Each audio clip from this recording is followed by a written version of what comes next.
সামনে রেখে তার কর্মকে যদি অভিবাদন করে, যদি কর্মফল গোবিন্দকে সমর্পণ করে, তবে তার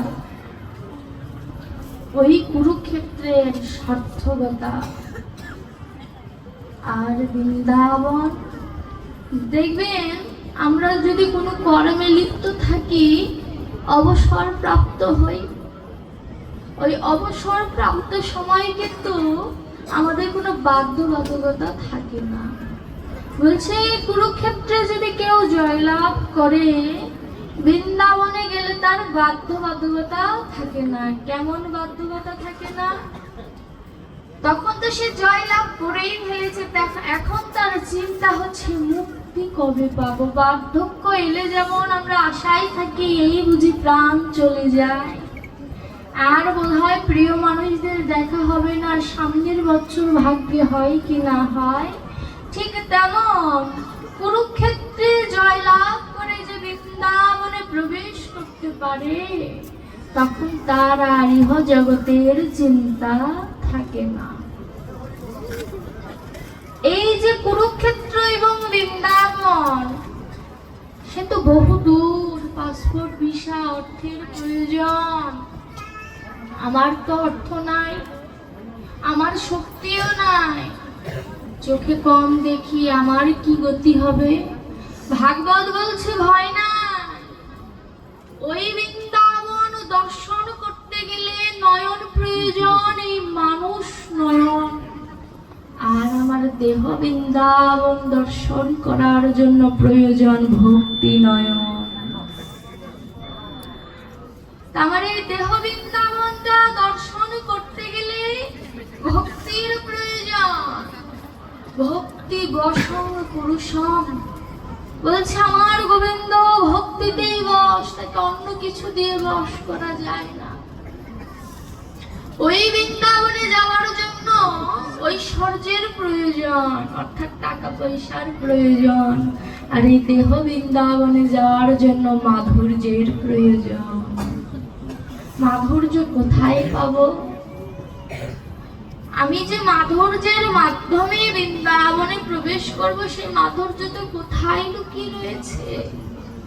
এই জগতে যেমন টাকা পয়সা ইনকাম করলে সেটা দিয়ে ভালো থাকা যায়, ঠিক তেমন কেউ যদি ভক্ত সঙ্গ করে তাদের চরণ ধুলি যদি সঞ্চয় করে রাখতে পারে, ওটাই মাধুর্য। আর ওই মাধুর্য যদি কেউ সঞ্চয় করতে পারে, তার পরপারের চিন্তা করতে হয় না, কারণ ওই চরণ ধুলির লোক স্বয়ং গোবিন্দেরও রয়েছে। এর জন্য ভক্তের কোনো ভয় নাই, ভবপারে বৈতরণীর ঘাটে কোনো ভয় নাই ভক্তের। তা কুরুক্ষেত্রের যুদ্ধ জয়লাভ না করলে তার বৃন্দাবনে যাওয়া সম্ভব নয়। আমি বৃন্দাবনের মাধুর্যের কথা ঠিকই বললাম, কিন্তু কুরুক্ষেত্রে জয়লাভ করবো কেমন করে? অর্জুন যখন যুদ্ধ করেছিলেন, তখন তার অস্ত্র ছিল, আমার তো অস্ত্র নাই। তখন গোবিন্দ ছিলেন পরামর্শ দেওয়ার জন্য, কিন্তু আমার ভেতরে তো কোনো গোবিন্দ থাকলে কি হবে, আমি তো অনুভব করতে পারছি না। গোবিন্দ আছে এটা সত্য, না থাকলে তো আমি থাকতে পারতাম না, কিন্তু আমার পরামর্শদাতা আমার কাছ থেকে লুকিয়ে আছে, কথাটা এমন নয়, আমি তার কাছ থেকে লুকিয়ে আছি। অর্জুন যেমন কুরুক্ষেত্রের যুদ্ধে অস্ত্র ধারণ করেছিলেন, সেই অস্ত্র আমাদের ভেতরেও আছে। কোন অস্ত্র? সেই অস্ত্র হচ্ছে হরিনামের অস্ত্র, সেই অস্ত্র হচ্ছে ভাগবত নামের অস্ত্র।